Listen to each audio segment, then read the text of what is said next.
So I have entered the room and washed my hands, and I'm now going to introduce myself to the patient. So my name is Kirsten. I'm going to be performing a cardiovascular assessment on you today. What is your name?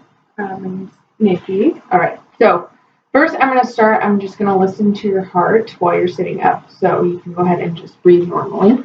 Okay.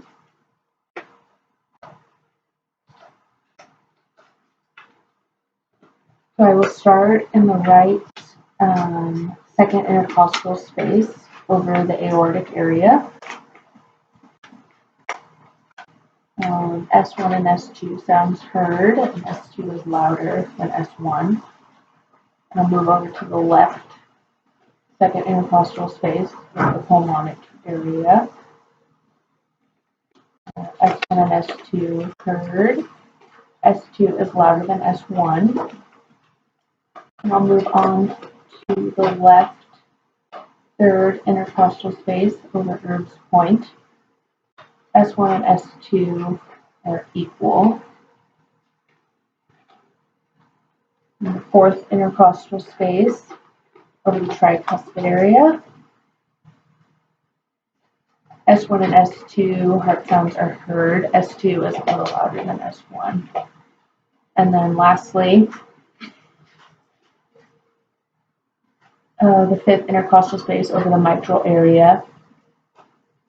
S1 and S2 sounds heard. S2 is louder than S1.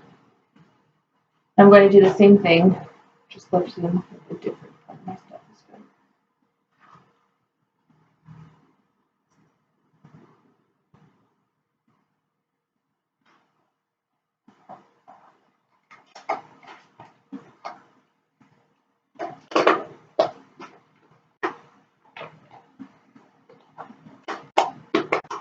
Okay, so S1 and S2 sounds heard throughout, no extra murmurs or heart sounds noted.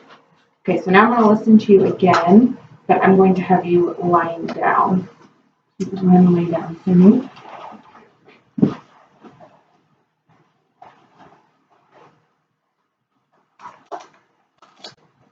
All right, so I'm going to start the second intercostal space again over the aortic area. S1 and S2 sounds heard. S2 is louder than S1. We'll move over to the right second intercostal space over the pulmonic area. S1 and S2 sounds heard. S2 louder than 1. The third intercostal space over Erb's point. S1 and S2 equal. Fourth intercostal space over the tricuspid area. S1 and S2 heard. S2 louder than S1. And the mitral area in the fifth intercostal space on the left.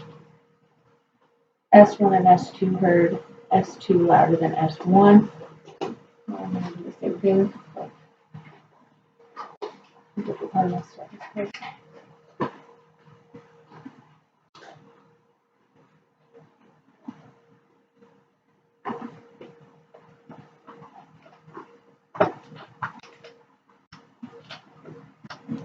So again, S1 and S2 sounds heard throughout. No murmurs or extra heart sounds noted. So finally, I'm going to have you lay on your left side, and I'm going to listen to your heart again.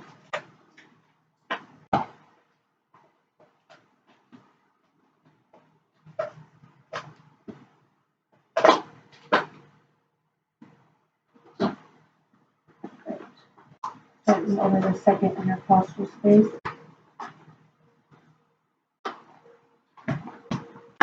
S1 and S2 heard. And to the right, second intercostal space. S1 and S2 heard. Erb's point. S1 and S2 heard. Fourth intercostal space. S1 and S2 heard. And the fifth intercostal space. S1 and S2 heard. All right, now I'm going to repeat the same process.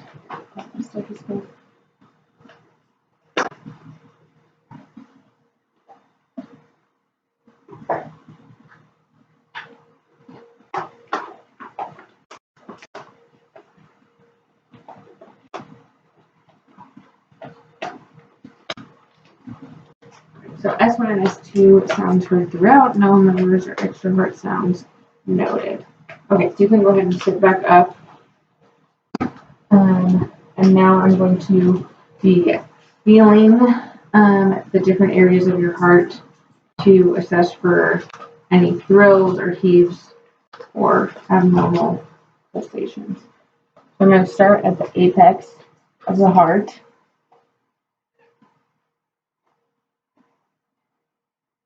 And then I will move to the left sternal border, to the base of the heart and the right sternal border.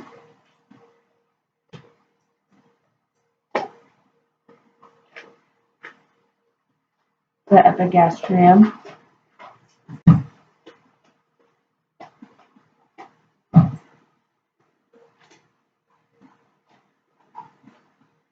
All right, so no thrills or heaves present.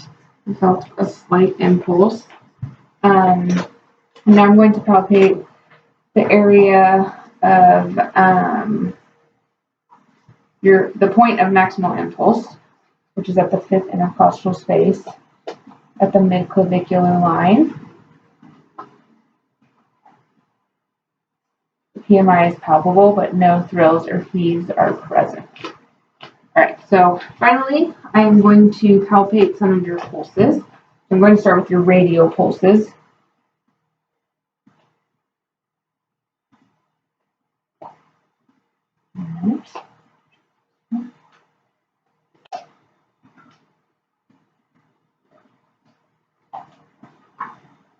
All right, so your radial pulses are symmetrical and regular, 2+ bilaterally.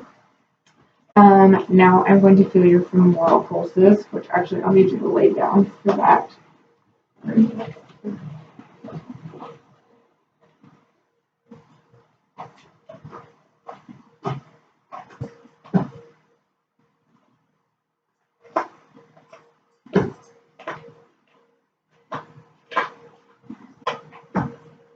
All right, the femoral pulses are symmetrical and regular bilaterally, 2+.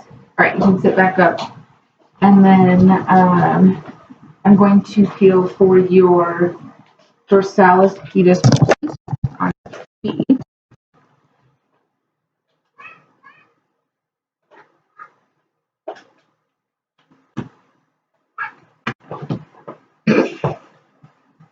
All right, dorsalis pedis pulses are regular and symmetrical bilaterally, 2+. And then finally, I'm going to feel your posterior tibial pulses.